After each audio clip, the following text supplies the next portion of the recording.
Ravioles, qué país.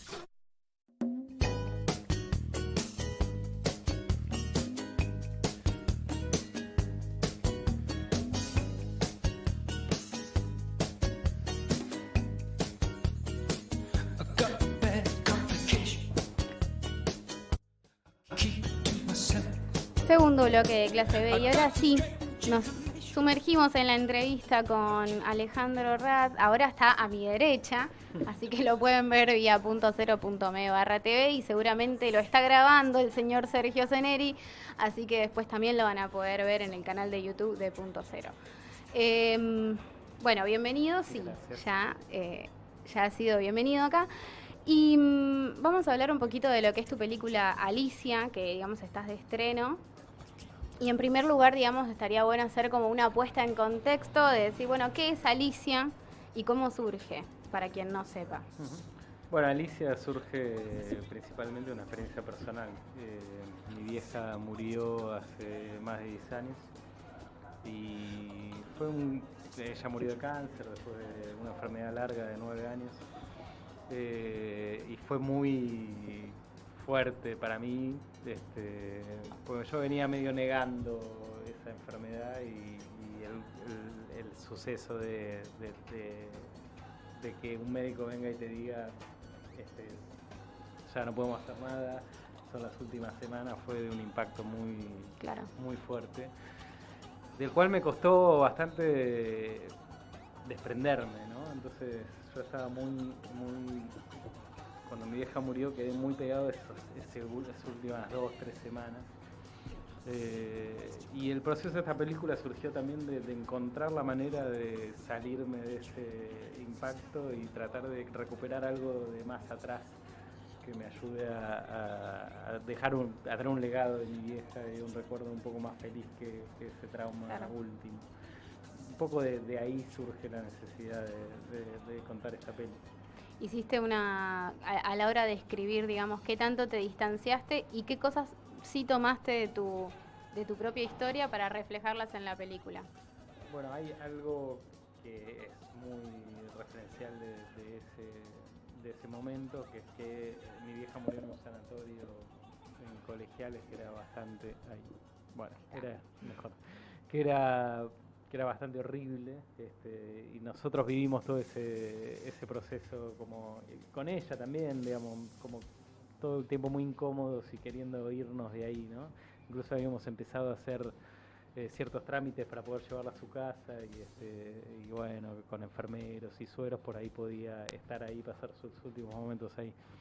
No llegué, murió en el camino mientras hacíamos esos trámites y me digo que me quedé con esa espina también, ¿no? De no poder haberla llevado a su casa, que era el lugar por ahí mejor para ese momento tan horrible. De ahí surge un poco una de las líneas de acción de Alicia, que es cómo llevarse a Alicia del hospital donde está internada para su casa. Es como, bueno, la motivación de ahí del personaje. Y después hay algo que está más llevado al extremo en la película y que a mí me pasó, pero no tanto, que es un juego también con una crisis, con las ideas y con la existencia de este personaje, que fue formado como ateo, como alguien de izquierda, sus padres fueron militantes, y que ante el suceso medio que el piso se le movió y necesita buscar nuevas respuestas. Entonces hace un recorrido por distintas religiones en búsqueda de herramientas, ¿no? Tratando de que le den algo que le ayude a pasar este momento de dolor, digamos. Sí. No, el proceso de escritura o de las ideas surgió en aquel momento, o sea, tuviste inicios de escritura o de búsqueda de imágenes o de temáticas o de escenas, ya en aquel momento dijiste, bueno, lo empiezo a poner en papel, lo empiezo a aplicar desde lo que amás y lo que es tu forma de comunicarte, que es el cine, o mucho tiempo después, o después de haber hecho el documental anterior. Fue casi inmediato.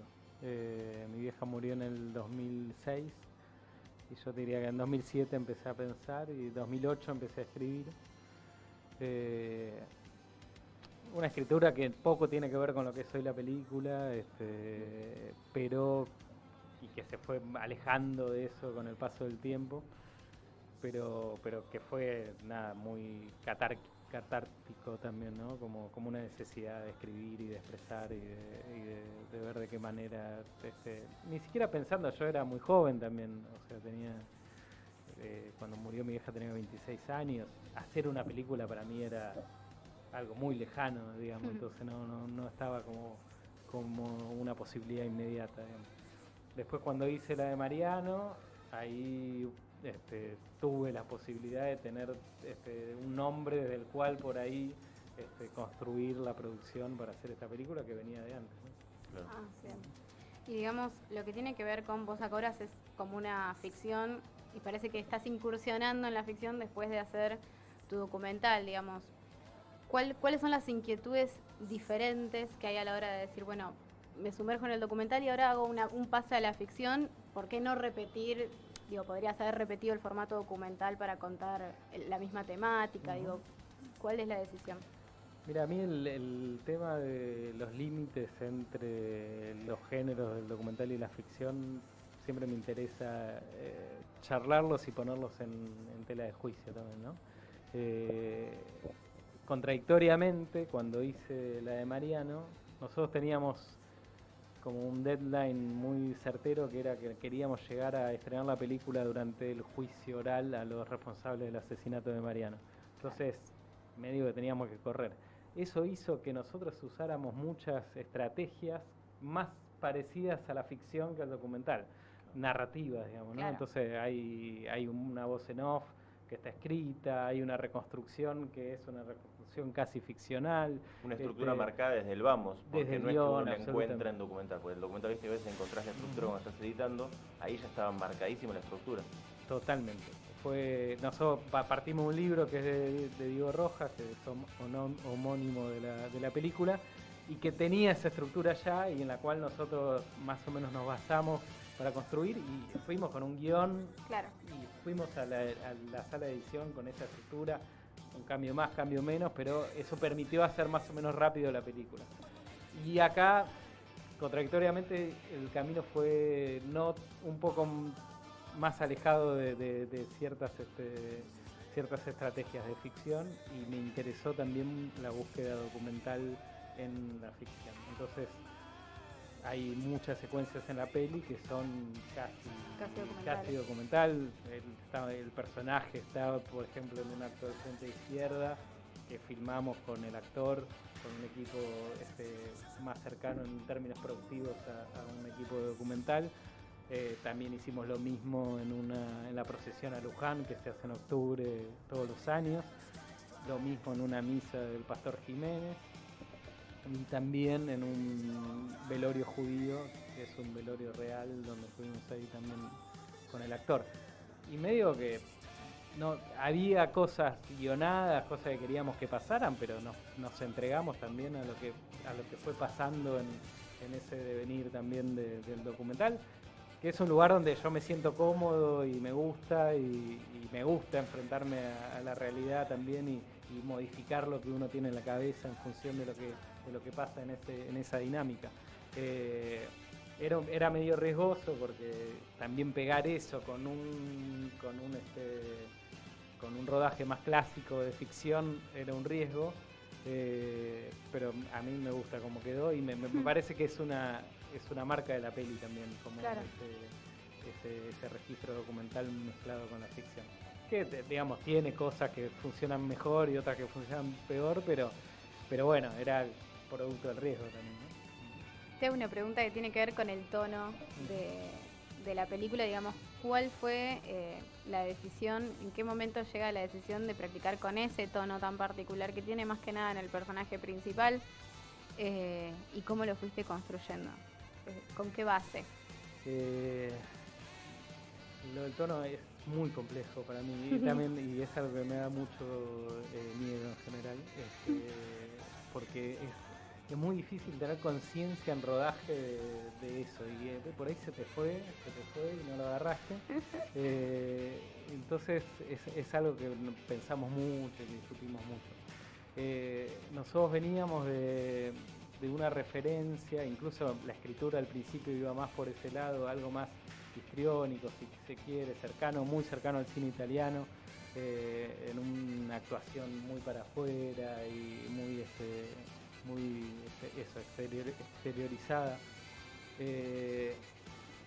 Hicimos algunas pruebas, filmamos algunas escenas y no funcionaba del todo eso.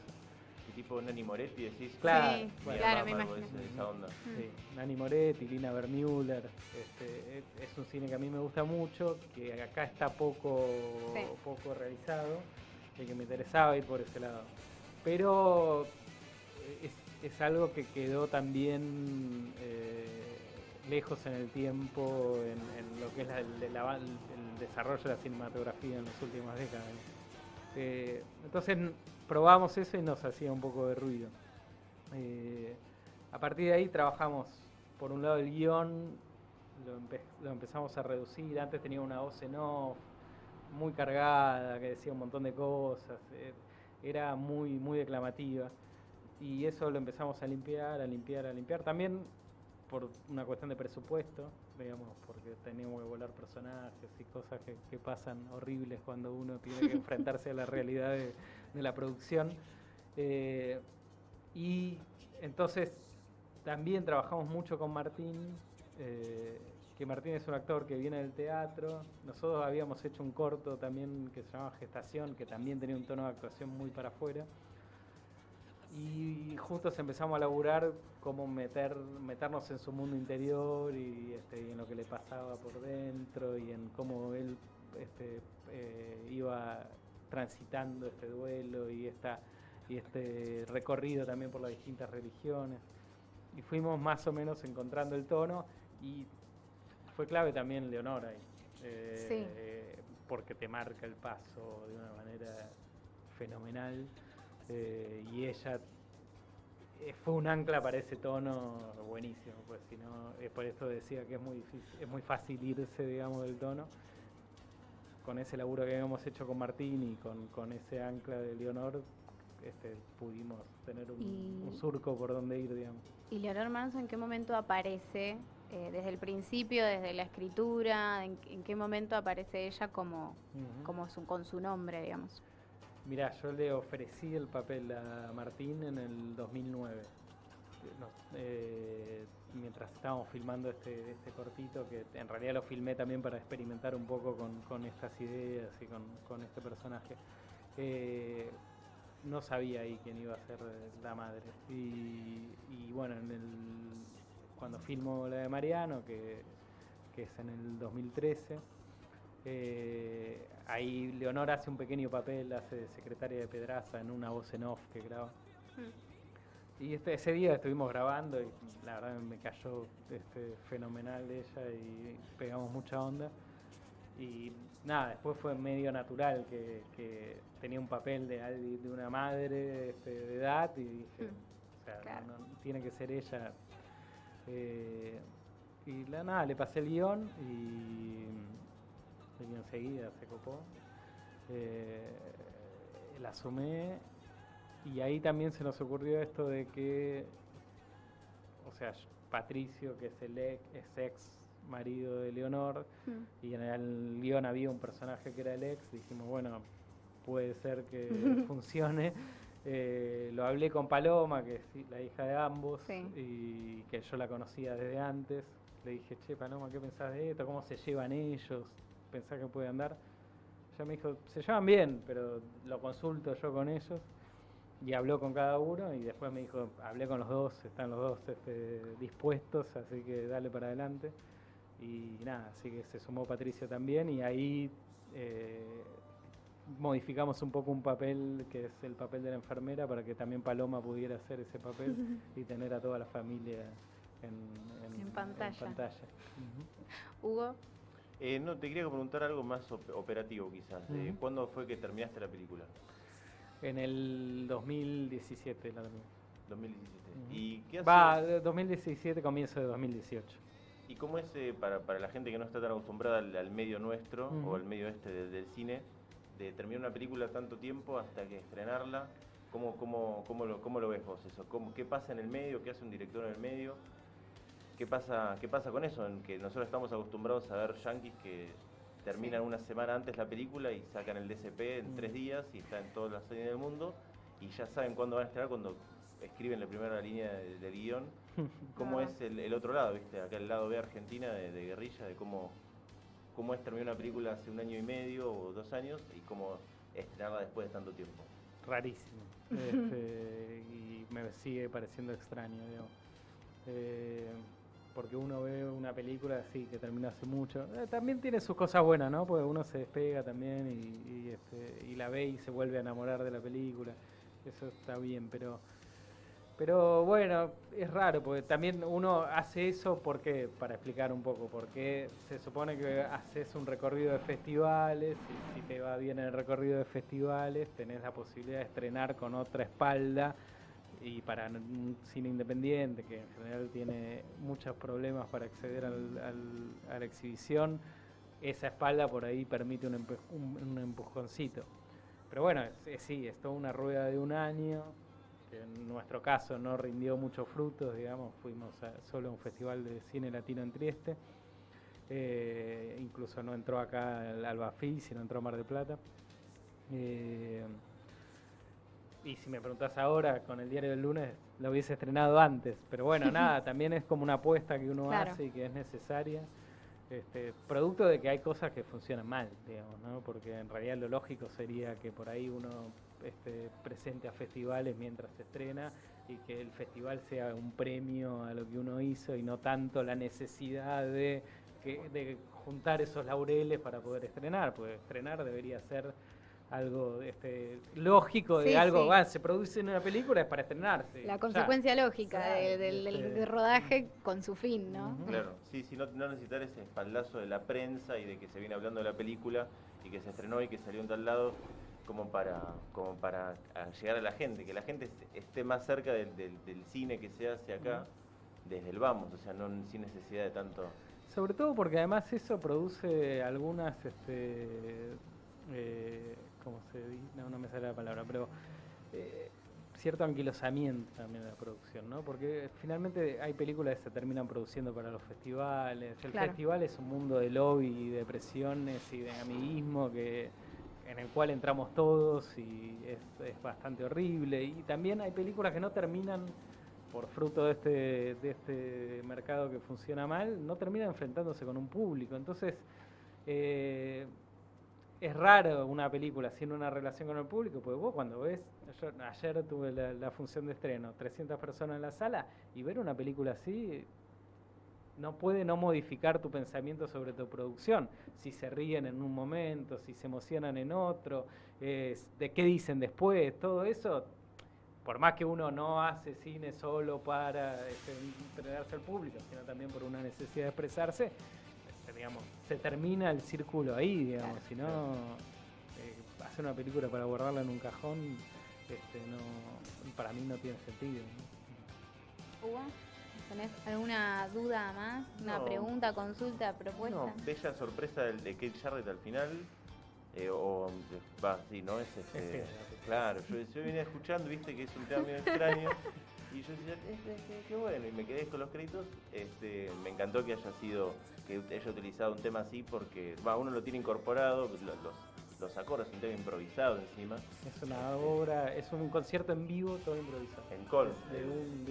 De 1 hora. Maravilloso, y poder verlo en un anclaje así audiovisual, que la primera vez que lo vi me terminó. Igual, ojo, pegar en la es una cita.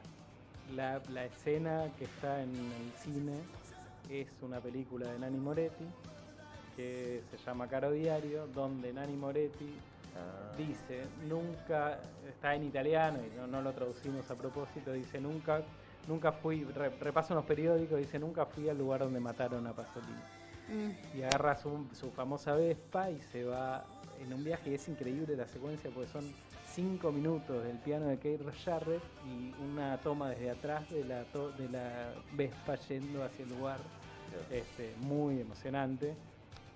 Y me encanta el cine de Nanni Moretti y me encanta el cine de Pasolini, y también hay algo, o sea, yo cuando empecé a pensar esta película me encontré con un texto de Pasolini que se llama Discurso sobre el plano secuencia o Semiología de la realidad, que es un texto que en realidad es una conferencia que él da, que después graban, donde él parte de las filmaciones del asesinato de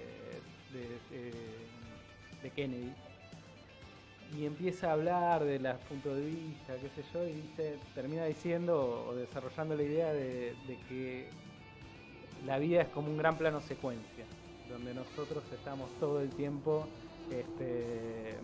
viviendo acontecimientos en ese plano secuencia, y que la muerte vendría a ser equivalente al montaje en la película, porque lo que dice es el final de ese plano secuencia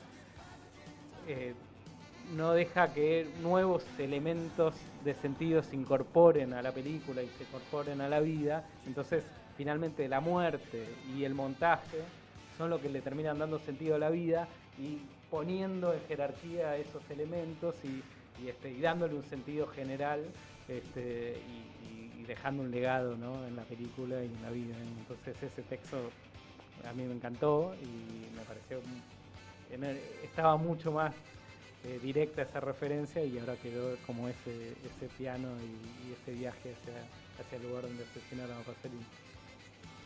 Tengo una pregunta que tiene que ver un poquito con el tono, que me quedé así como pensando, que tiene que ver con que la película, si bien es como muy introspectiva, como muy a su tiempo, también tiene como ciertos destellos de humor que me parecían como muy interesantes, porque si bien la película no sé si podría como catalogarla como una comedia, no me parece estructuralmente, pero sí que están como esos destellos ahí para descontracturar, y quería saber cómo los habías pensado y cómo los habías implantado.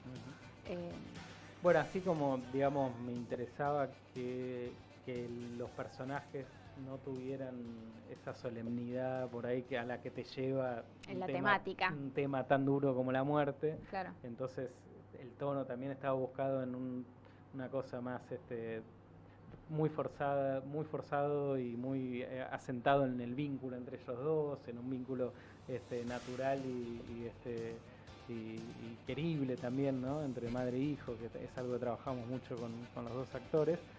También, para alejarme de esa solemnidad, me parecía clave laburar eso, el humor, y que es algo que pasa también, ¿no?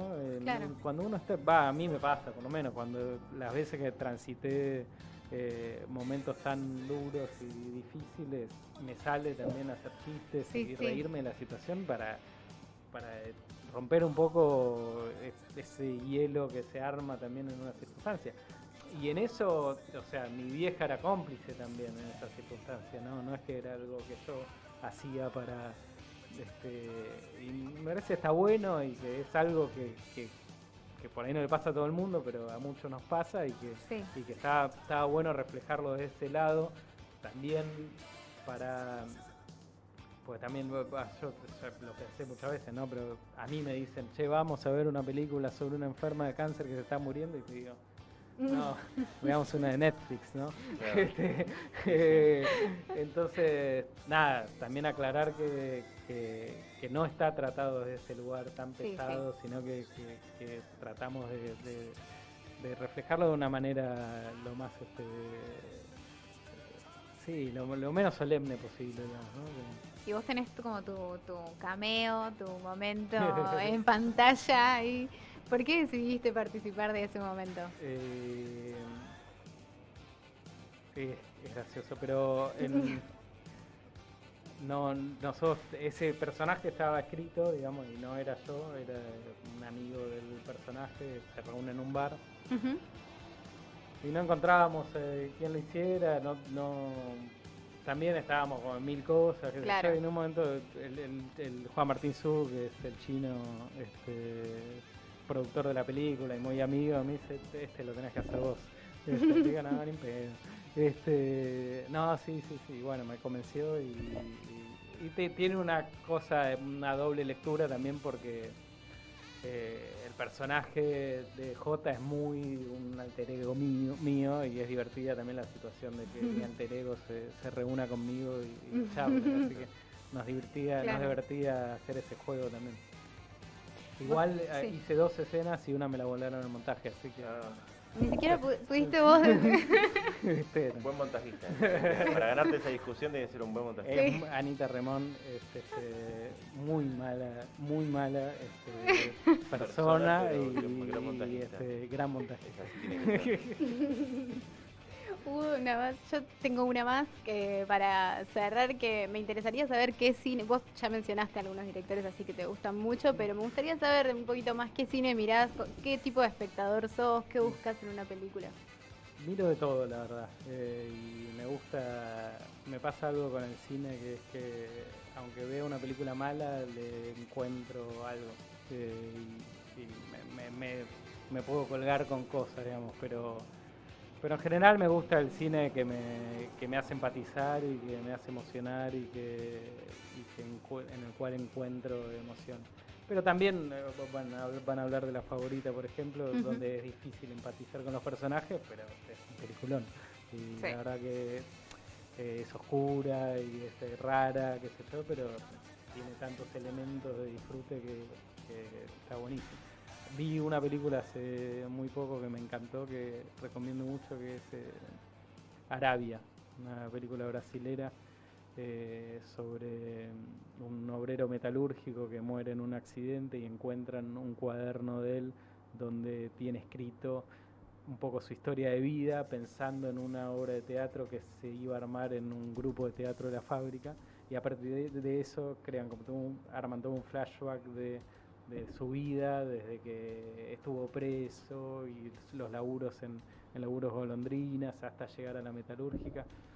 Hermosísima, es como una especie de road movie sentimental, muy linda. Y en general me gusta mucho más también el cine ese que habla de los problemas reales de la gente y no que se va en problemas más pequeños de la pequeña burguesía que vive en las ciudades. Bien, bueno, te quiero agradecer muchísimo por haber participado, además por haber venido, por acercarte acá a la radio. Siempre es lindo tener así como una cara que mirar cuando uno entrevista, así que nada, y vamos a estar recomendando tu película. Una última, ¿cuál es el recorrido que tiene lo que tiene que ver con las provincias? Nosotros también estamos saliendo en Santa Fe y eso a veces como que me refresca que no todo pasa acá y que está bueno también. La película está acá en el Gomón. Ujú. Está también en el espacio Inca de Quilmes, está en el espacio Inca de La Plata, estamos en Tucumán, en General Pico en La Pampa, y en Rosario y en Santa Fe también. En el Bien. Cine América en Santa Fe, ahí pueden verla. Como siempre, digamos, la primera semana en las Vital. películas Es fundamental. nacionales es clave, porque se define todos los lunes La continuidad o no de las películas, y depende de cómo fue la respuesta del público, eso sí o no, así que siempre pedimos a la gente que trate de hacerse un tiempo en esa primera semana para apoyar y que más gente la pueda seguir viendo.